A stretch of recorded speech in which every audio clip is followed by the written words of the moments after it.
जिसमें से 2 बच्चों की प्रस्तुति यहाँ होना है। मैं अभय तिवारी और देवांशी पांडे दोनों सभागार में हैं। इनमें से देवांशी पांडे को मंच पर बुलाऊंगा, आप आए और बहुत ही संक्षिप्त में अपनी बात रखें। देवांशी पांडे। बीमारियां ही पाओगे, स्वच्छता को नहीं अपनाओगे तो बीमारियां ही पाओगे। ये देश आपका अपना है, इस भारत को नहीं तो फिर किसे स्वच्छ बनाओगे। मंच पर विराजमान माननीय प्रधानाचार्य महोदय, शिक्षकगण एवं इसकी 7 संख्या में पधारे हुए मेरे प्यारे साथियों, आज मैं आप सभी के समक्ष अपने स्वच्छता पर अपना कुछ विचार प्रस्तुत करना चाहती हूँ। स्वच्छता ही स्वच्छ भारत की पहचान है, स्वच्छता ही स्वच्छ भारत की पहचान है। स्वच्छ रहेगा भारत तभी स्वच्छ रहेगा भारत। स्वस्थ शरीर में स्वस्थ मस्तिष्क निवास करता है और स्वस्थ शरीर के लिए हमारे वातावरण का स्वच्छ होना बहुत जरूरी होता है, क्योंकि हमारा शरीर तभी स्वच्छ रह सकता है जब हमारे आसपास का वातावरण स्वच्छ हो। हमारा यह कर्तव्य है कि हमारे आसपास का वातावरण स्वच्छ हो। स्वच्छता एक महत्वपूर्ण विषय है जिसे नजरअंदाज नहीं करना चाहिए। यह बात सच है कि हर बच्चे को जन्म से ही स्वच्छता का पाठ पढ़ाया जाता है। इसका उपयोग केवल घर तक ही नहीं सीमित रखना चाहिए, हमें अपने आसपास के वातावरण और देश को स्वच्छ करने के लिए भी इसका उपयोग करना चाहिए।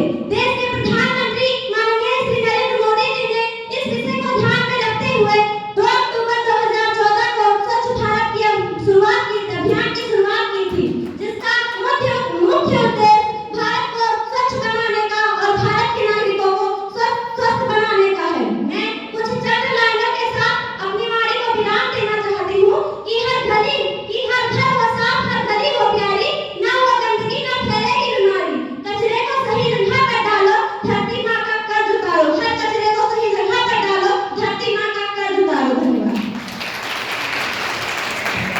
ढेरों शुभकामनाएं आपको। इसी क्रम में अभय तिवारी, आप तुरंत मंच पर आए और आप भी अपनी बात को बहुत ही संक्षिप्त में कहें।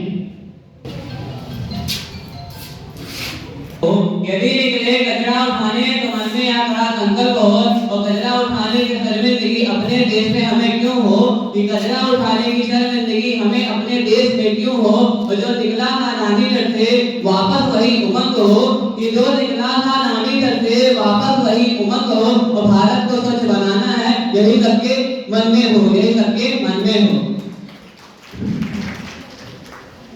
माननीय मुख्य अतिथि महोदय, माननीय प्रधानाचार्य महोदय, आदरणीय अध्यापकगण तथा सभी आगंतुकों को मैं प्रणाम करता हूँ।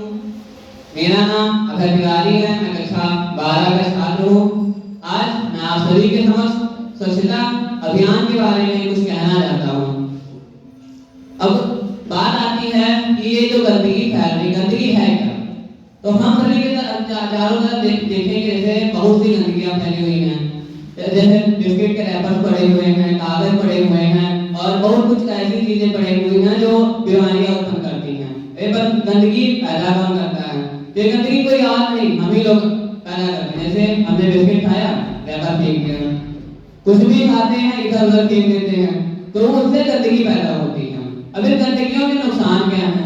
तो ये गंदगी जो फैलाते हैं, इससे मच्छर पैदा होते हैं और बहुत सारी बीमारियां होती हैं। इन मच्छरों के कारण हमें डेंगू, मलेरिया जैसे बीमारियां होती हैं। हम जो फैक्ट्रियां बनती हैं, चलती हैं, जिससे बहुत सारे सामान बनते हैं, जैसे बिस्किट वगैरह जो बनता है, उससे जो अपशिष्ट पदार्थ निकलते हैं वो नदियों में जाकर उसके पानी को गंदा कर देते हैं। नदियों में जाकर उसके पानी को गंदा करते हैं, जिससे बहुत सारी बीमारियां फैलती है। वही पानी जब हम पीते हैं तो हमें कॉलरा, डायरिया और पीलिया जैसे बहुत सारी बीमारियां होती हैं। अब बात आती है कि बीमारियों से कैसे छुटकारा पाएं।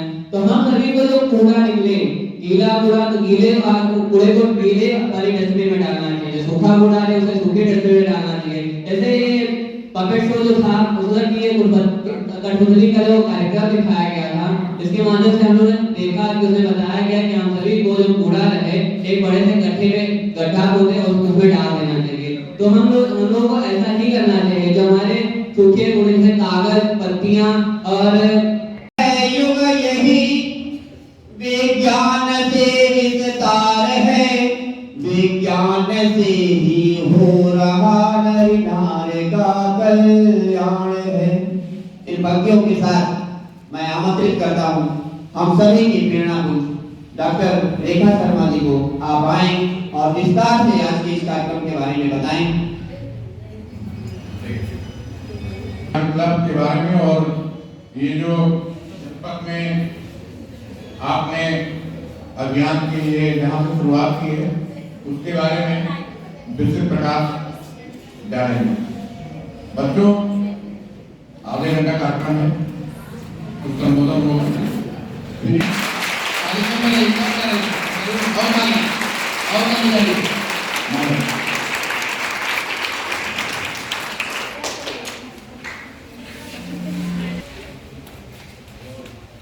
जिला विज्ञान क्लब गोंडा द्वारा आयोजित आज स्वच्छ पर्यावरण स्वस्थ जीवन विषय पर आयोजित इस विज्ञान जागरूकता कार्यक्रम में मंच की शोभा बढ़ा रहे माध्यमिक शिक्षक संघ अध्यक्ष एवं आयोजक विद्यालय के प्रधानाचार्य अजीत सिंह जी, जिगर मेमोरियल इंटर कॉलेज के प्रवक्ता एवं जिला विज्ञान क्लब के कार्यक्रम प्रभारी एससी जायसवाल जी, विज्ञान शिक्षक अंसारी जी, कठपुतली के माध्यम से आप सभी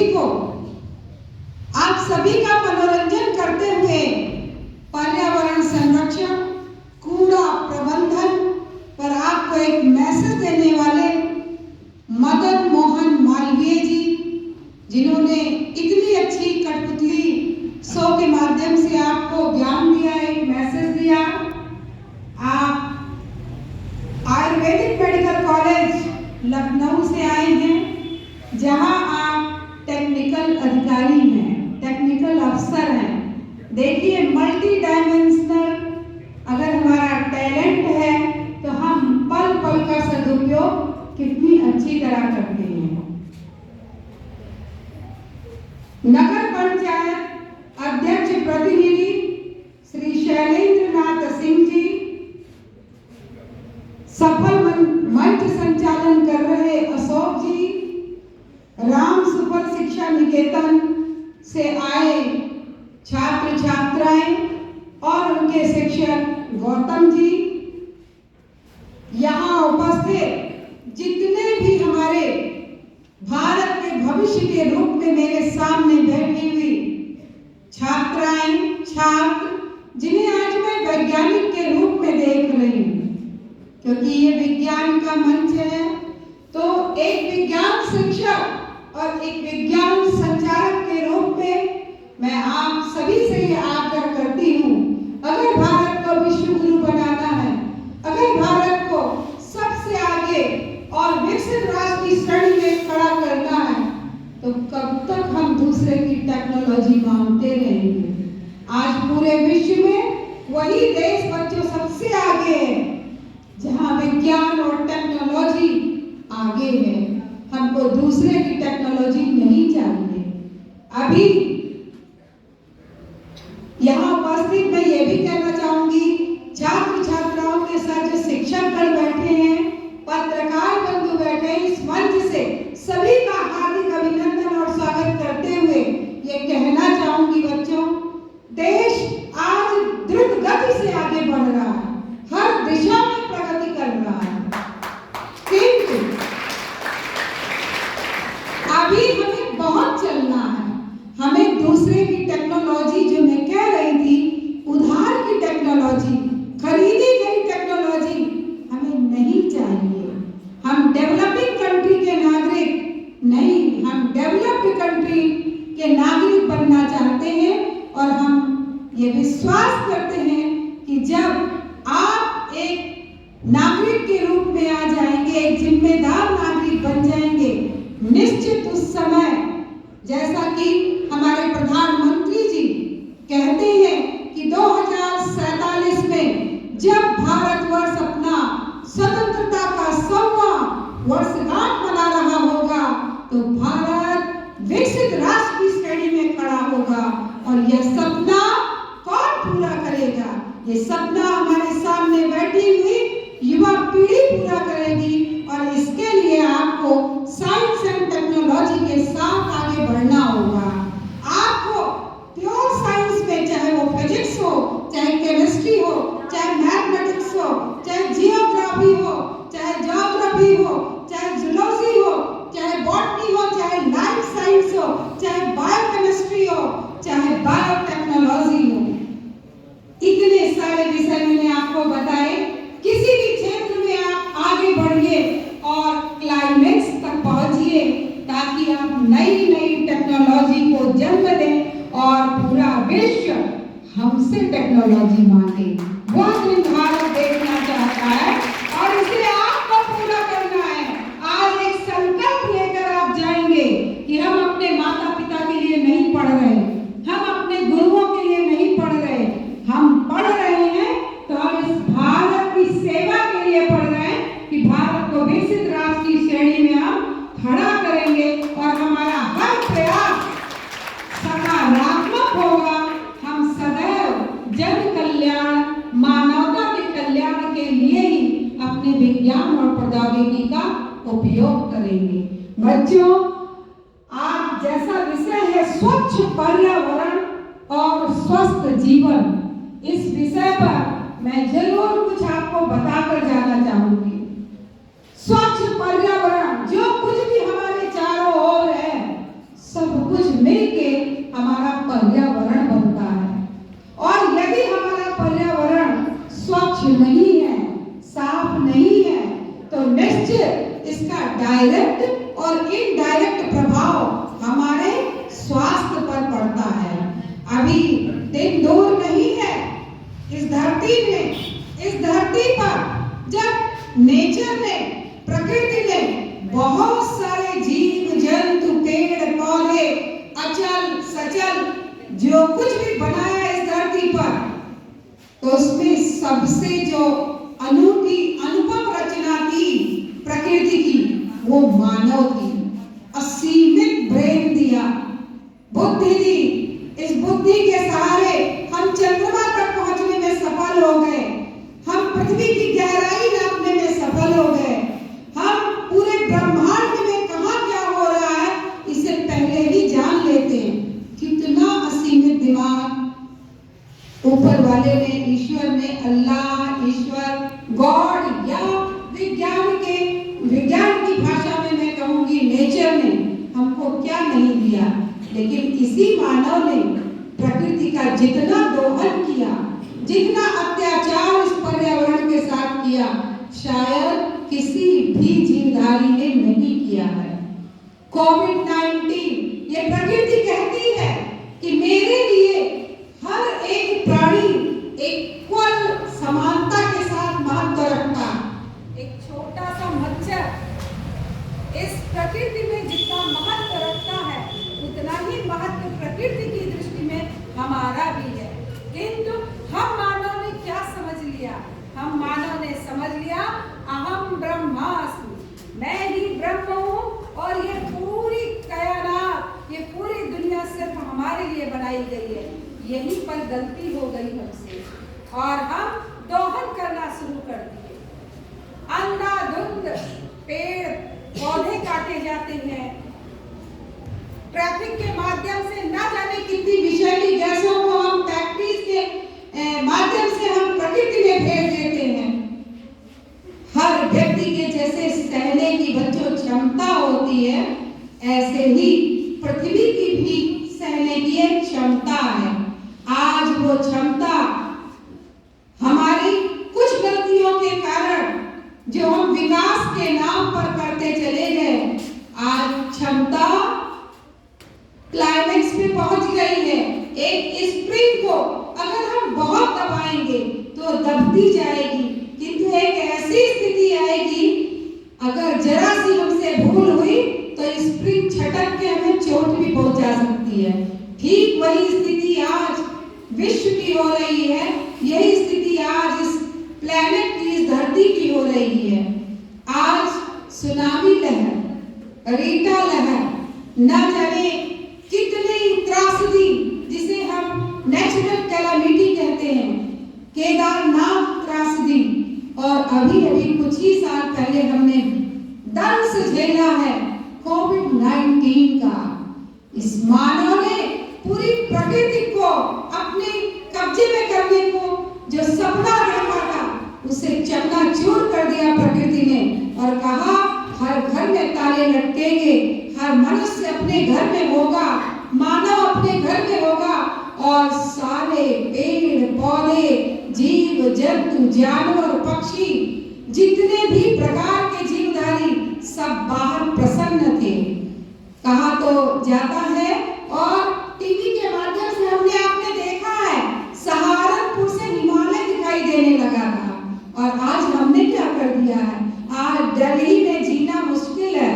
शाम के समय कोई दिल्ली में अगर कहीं ट्रैफिक में फंस जाता है तो उसे रेस्पिरेटरी डिजीज होना कंपल्सरी की हो ही जाएगा उसको, क्योंकि इतना पॉल्यूशन, इतना स्मोक, जब फॉग और स्मोक एक में मिल जाता है तो सेकेंडरी पॉल्यूटेंट बनता है स्मोक, जो हमारे रेस्पिरेटरी ट्रैक्ट को, हमारे फेफड़े को प्रभावित कर देता है। तो बच्चों, ये हमारे जैसे लोगों ने, यानी हमारी एज के लोगों ने गलतियां की, हमसे जो पहले आए उन्होंने गलतियां की, लेकिन इस गलती से आपको समझना है हमें कैसा विकास चाहिए। हमें सस्टेनेबल डेवलपमेंट चाहिए, ऐसा डेवलपमेंट चाहिए जिससे हमारा भी विकास हो और प्रकृति में किसी को नुकसान ना हो। तो बच्चों, सदैव अभी कठपुतली के माध्यम से भी आपने देखा कि स्वच्छता का हमारे जीवन पर, हमारी प्रकृति पर, सब पर बहुत बड़ा प्रभाव होता है। यदि आप स्वच्छ नहीं रहेंगे, वातावरण को स्वच्छ नहीं रखेंगे, पहला झाड़ू आप उठाइए। और इसी के साथ एक मैसेज ये भी देना चाहूंगी, जितने छात्र छात्राएं यहाँ बैठे हैं, बच्चों, अगर तुम जीवन में सुखी रहना चाहते हो तो पढ़ने के साथ साथ अपने माता पिता के काम में भी हाथ बटाओ।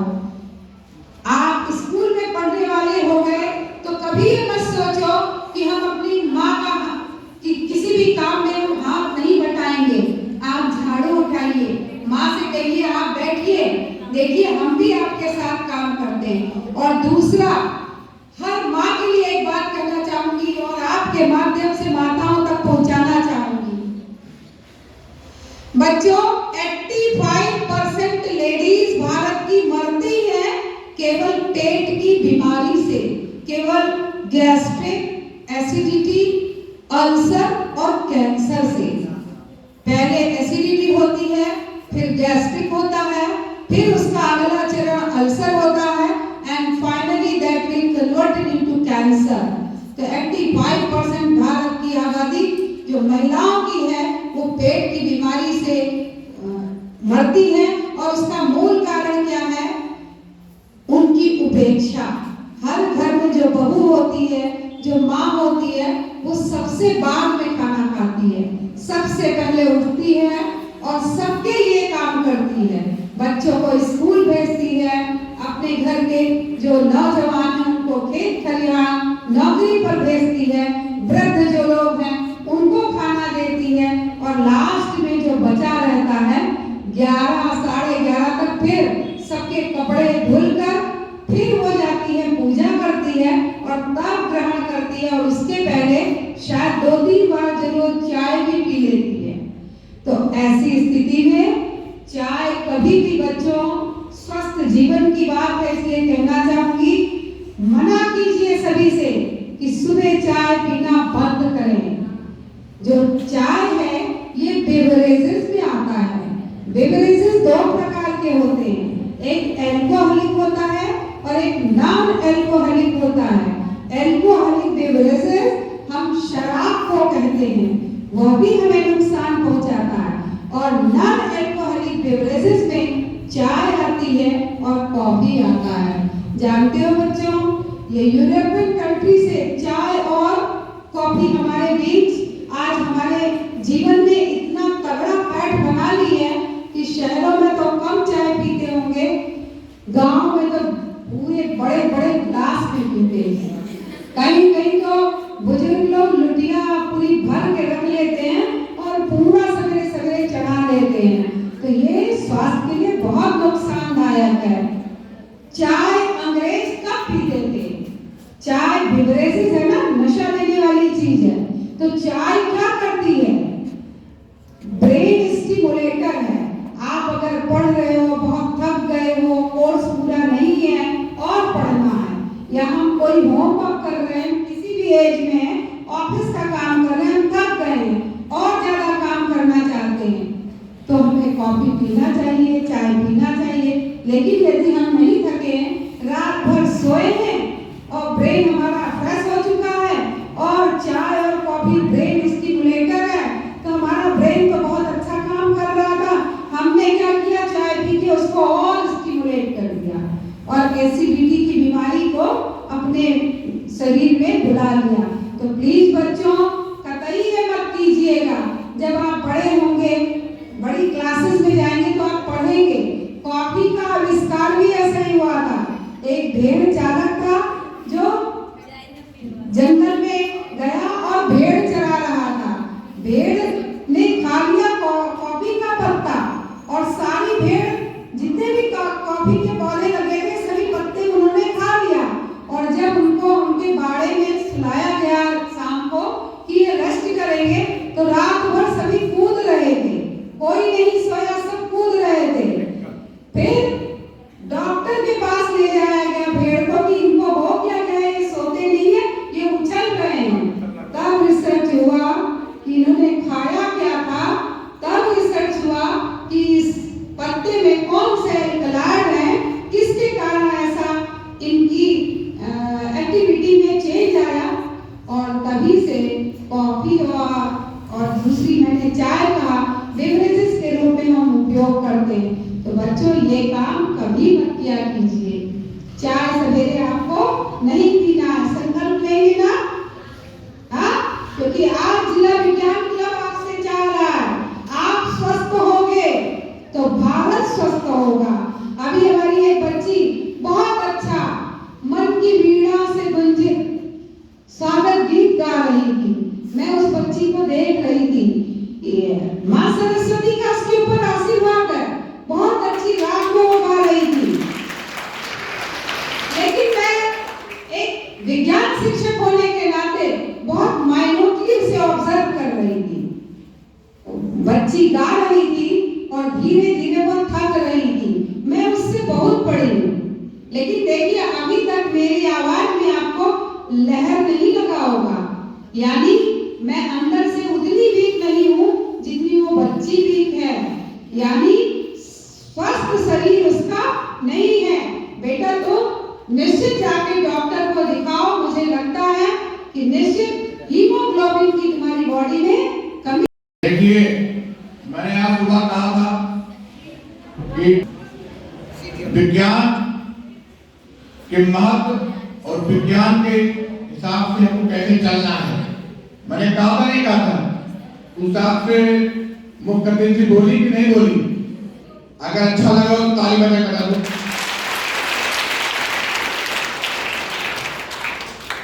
ये डॉक्टर रेखा शर्मा जी के लिए कुछ लाइनें से बैठ नहीं है। हार को जीत की एक दुआ मिल गई, हार को जीत की दुआ मिल गई, तपन मौसम में ठंडी हवा मिल गई। आप आए श्रीमान जी, यूं लगा जैसे तकलीफ में कुछ दवा मिल गई। मुझे नहीं मिली। क्यों कहा इसको मैंने? विटामिन डी, विटामिन डी का बच्चों बहुत महत्व है। विटामिन डी की कमी हो जाएगी तो आपके हाथ पैर दर्द करने लगेंगे। ओल्ड एज में देखिए क्या है, विटामिन डी की कमी हो जाती है। अभी इस विद्यालय के संस्थापक जो विधायक जी थे, उनको जो तबीयत बहुत खराब हुई, बच्चों सुनिए, अभी विटामिन डी की बात कर रहे हैं, तो मेडिकल कॉलेज के डॉक्टर ने कहा, सिंह साहब अब विधायक जी को ले जाओ, इनको दवा नहीं पार्ले बिस्कुट खिलाओ और विटामिन डी तेल, कड़ू तेल के साथ विटामिन डी का सेवन करो। मैडम जी 2 महीना के सेवन के बाद विधायक जी स्वस्थ हो गए और चलने लगे। ये सूर्य की प्रकाश और विटामिन डी के बारे में बात है। देखिए बच्चों, बात विज्ञान की चल रही है। विज्ञान शिक्षक के रूप में मुझे कहना है इस कार्यशाला में, बच्चों संकल्पों के धनी बनो। और लक्ष्य की बात मैडम ने किया, अगर बड़ी ऊंचाइयों को प्राप्त करना है तो बड़ा लक्ष्य लीजिए और लक्ष्य के प्रति जुनून पैदा करो। इस संकल्प ले लो कि जब तक हम लक्ष्य को प्राप्त नहीं करेंगे तब तक हम विश्राम नहीं करेंगे। अगर ये भाव ले जाएंगे तो जो भी लक्ष्य लिया है वो आपको प्राप्त होगा। और बच्चों, आपकी उम्र 15 से 25 साल की होती है, वही कुछ बनने की होती है। 25 साल के बाद कोई कुछ नहीं बन सकता है। 25 साल के भीतर जो बन जाएंगे उसी पर आगे आपका जीवन होगा।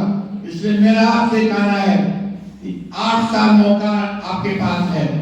8 साल में पूरा करो या मरो करो, आप लक्ष्य के पर सजग रहो और आगे बढ़ो। एक बात और कहना चाहता हूं,